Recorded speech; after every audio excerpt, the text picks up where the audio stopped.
Fizeram a gente de palhaço, é isso aí mesmo. Você que estava esperando aí um final pauleira de The Undoing, uma reviravolta, um assassino misterioso, olha, você ficou chupando o dedo porque você caiu aí, ó, dentro de um final extremamente clichê, muito simplista e que no final das contas não trouxe absolutamente nada de novo para a minissérie The Undoing. O que me deixa muito triste aqui, gente, é que assim, eles poderiam ter dado uma inovada nesse final, né? É um final muito ruim, mas ao mesmo tempo também é um final bom. Que história é essa, Rafa? Eu vou explicar pra vocês agora. Vamos lá? You stay away from my family. Crazy people do crazy things. And they think they can get away with it because they're rich.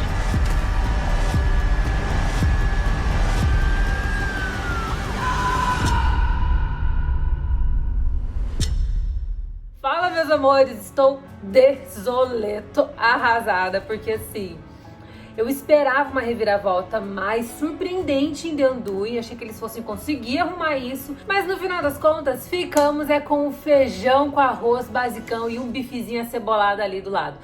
Ficou tudo muito blasé esse final. Eu particularmente achei que não valeu o investimento que a série estava fazendo na própria narrativa. Só que como eu falei pra vocês ali na introdução, o final é ruim, mas ele também é um final bom. E eu vou explicar pra vocês agora, mas você já deve chegar aqui, ó, e curtir, compartilhar esse vídeo com todo mundo e, é claro, me acompanhar lá nas redes sociais. No Instagram, no @Rafa Gomes, e lá no Facebook, no Rafa Gomes. Vamos lá. Primeiro, por que eu achei esse final ruim? A trama tenta criar aquela história de detetive, estilo game detetive, que você vai juntando as peças e aos poucos você vai tentando descobrir quem de fato é o assassino. A gente tá aqui com um perfil claro de um assassino, que é o perfil do Jonathan, porque a gente já tinha conversado desde o começo que ele é um cara narcisista, né? Algumas pessoas ali nos comentários estavam refutando esse argumento que eu dizia nos vídeos. Não acho que ele chega a ser narcisista, não acho que ele chega a ser sociopata, mas desde o começo fica claro que ele é um clássico sociopata, porque ele tem as características padrões que se encaixam no perfil. Tá, mas aí entregar ele como um assassino logo de cara, por ele ter todas as características ali no checklist de sociopata / psicopata, eu acho que foi perto demais do óbvio, gente. Porque isso a gente já tinha certeza então logo no primeiro e no segundo episódio, porque ele teve um comportamento agressivo em relação a Grace e a cada nova conversa com ele, mais bomba era revelada, sabe? A situação da irmã dele foi o ápice de toda essa confusão, foi quando a gente teve certeza ali que ele era realmente um cara doente e que seria capaz de matar outra pessoa. Então tava tudo muito na nossa cara. E o que eles poderiam ter tornado ainda mais interessante seria realmente gerar um contraste com a figura do Jonathan. Porque, ok, ele tem o perfil de sociopata, ele tem o perfil de psicopata, mas nem tudo é tão preto no branco assim. No final das contas, a série foi 6 episódios de algo que já havia sido confirmado logo no primeiro e no segundo capítulo e não trouxe absolutamente nada de surpreendente pra gente. Por isso que eu achei que o final foi muito ruim. Agora, por que eu acho que o final foi bom? O final foi bom porque ele foi belamente executado. Eu acho que a primeira metade do episódio continuou muito lenta. David e Kelly teve uma dificuldade monstruosa de dar ritmo, principalmente para cenas jurídicas, que são as cenas mais desafiantes. Precisava ter sentado com a Shonda Rhimes para poder trocar uma ideia com ela sobre como se faz um julgamento eletrizante à la How to Get Away with Murder. Se você já assistiu essa série da Shonda Rhimes, você sabe que, ok, a série tem vários problemas, ela exagera demais nos cliffhangers, mas quando coloca a Annalise Keating dentro de um julgamento, cara, o trem rola, o bicho pega, vira um negócio que quase beira a novela mexicana, mas a dramaticidade e o ritmo são tão bons que faz com que você compre toda a ideia e fique ali angustiado para saber até onde essa história vai.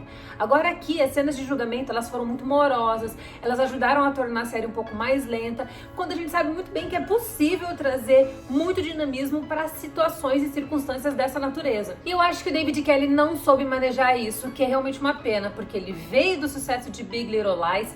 A segunda temporada foi uma temporada que eu particularmente gostei, mas eu também reconheço que ela tem muitas falhas e não segue o mesmo nível de maestria da primeira, mas a primeira temporada de Big Little Lies conseguiu concentrar a nossa atenção E por mais que perto dos episódios finais as coisas começassem a ficar um pouco mais claras e direcionadas para um personagem em especial, a gente não conseguia preencher todas as lacunas, porque no final das contas o final foi realmente surpreendente. Agora, a qualidade técnica do episódio é muito boa sim, porque nesse episódio a gente viu o ápice da atuação do Hugh Grant, que realmente foi crescendo ao longo de cada um dos episódios, e acho que em vários momentos ele conseguiu até mesmo ofuscar a atuação da Nicole Kidman, que tá uma atuação boa e serena, mas aqui o Hugh Grant teve um destaque muito maior. E é legal vê-lo fazendo um papel de vilão, porque a gente tá acostumado a vê-lo ser o mocinho e tal. Ele sempre foi o queridinho das comédias românticas dos anos 90 e até mesmo 2000.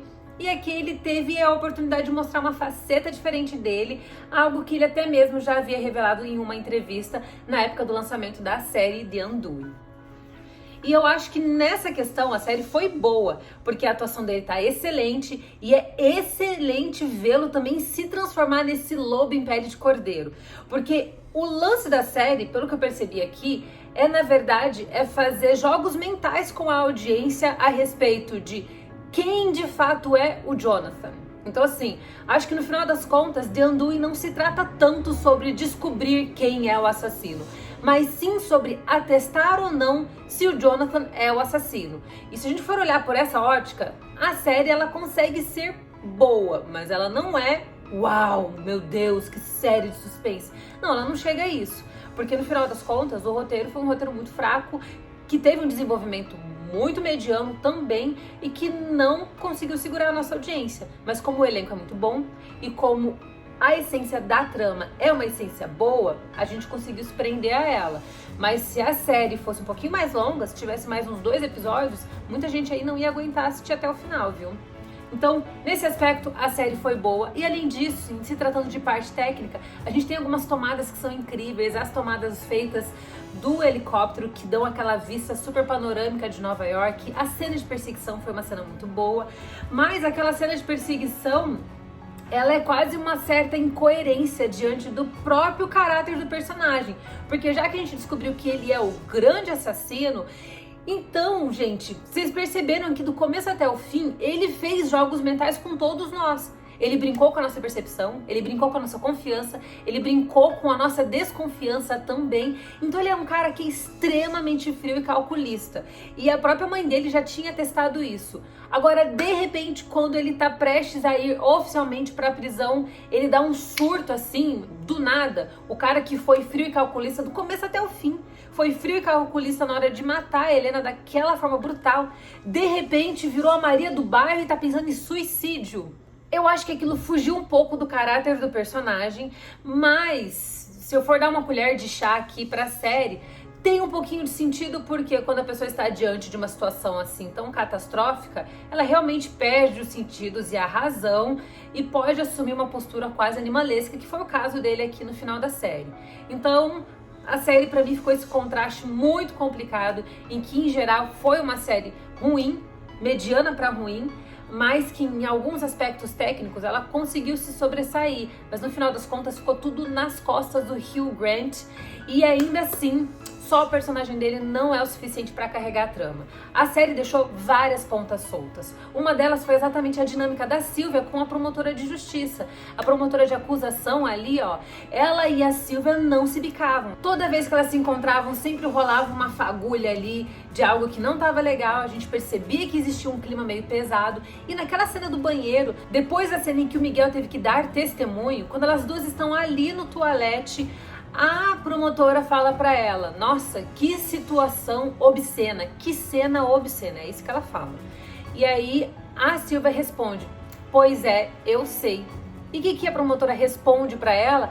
Ela dá uma alfinetada de uma forma profundamente irônica e fala: você sabe mesmo?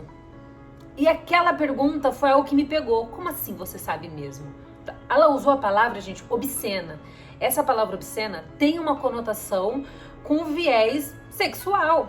Então, assim, E diante de todo aquele quadro de quem é amante, quem era a outra amante, seria a outra amante a Sylvia e etc. Diante de tudo isso, porque a Sylvia ali ficou pra mim como um bode expiatório. Ela é uma personagem que não faz muita diferença na trama. Na verdade, ela tem quase nenhuma diferença na trama. E aí, nos 45 do segundo tempo, vamos jogar pra ela a responsabilidade chave, que é entregar todas as informações que a Grace sabe pra promotora. E eu achei que isso foi um trabalho meio porco de roteiro, porque a personagem é mal construída do começo ao fim e de repente você vai entregar o peão da casa própria pra ela, você vai entregar a chave da cidade na mão dela, sendo que ela ou aparecia no telefone ao lado da filha, que estava no balé, ou ela aparecia fofocando em relação aos outros no meio da escola, ou ela aparecia numa conversinha aqui e ali, mas não acrescentando nada de substancial à trama, e de repente ela vira a galinha dos ovos de ouro.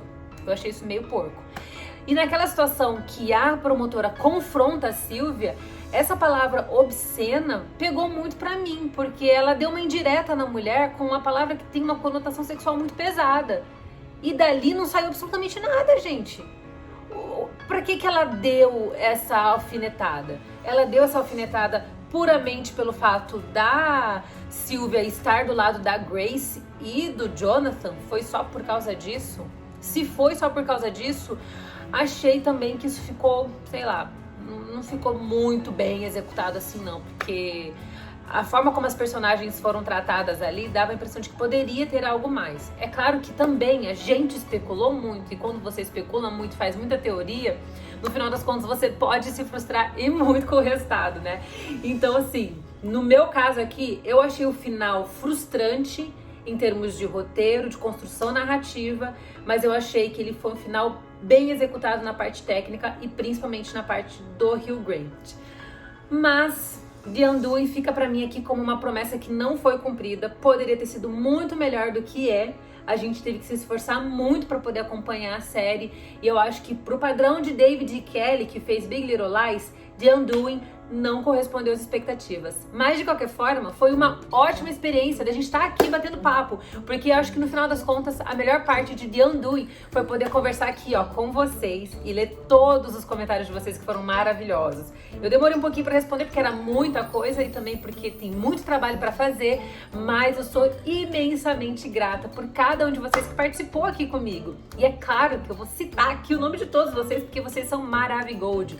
Quem deixou um comentário especial para mim no vídeo anterior vai aparecer aqui e agora.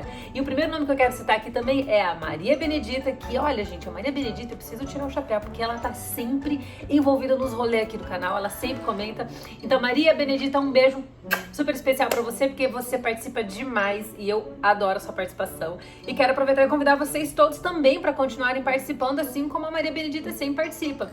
E os outros nomes que eu quero citar aqui, ó, porque vocês sabem que eu não vou conseguir lembrar de todo mundo de cabeça, mas eu quero agradecer também a Sheila Oliveira, a Nina Monteiro, Jéssica Vieira, Monique Barcelos, Rosana Luiz, Ieda Schmidt, Nicanor Bala, Lídia Freitas, Viviane Martins, Marcela, Vânia Dias e El Antonito. Aqui até rolou um espanholzinho aqui improvisado. Muito obrigada aos comentários que vocês deixaram aqui. E não saiam daqui do Rafa Gomes não, porque vocês sabem que tem muita coisa boa.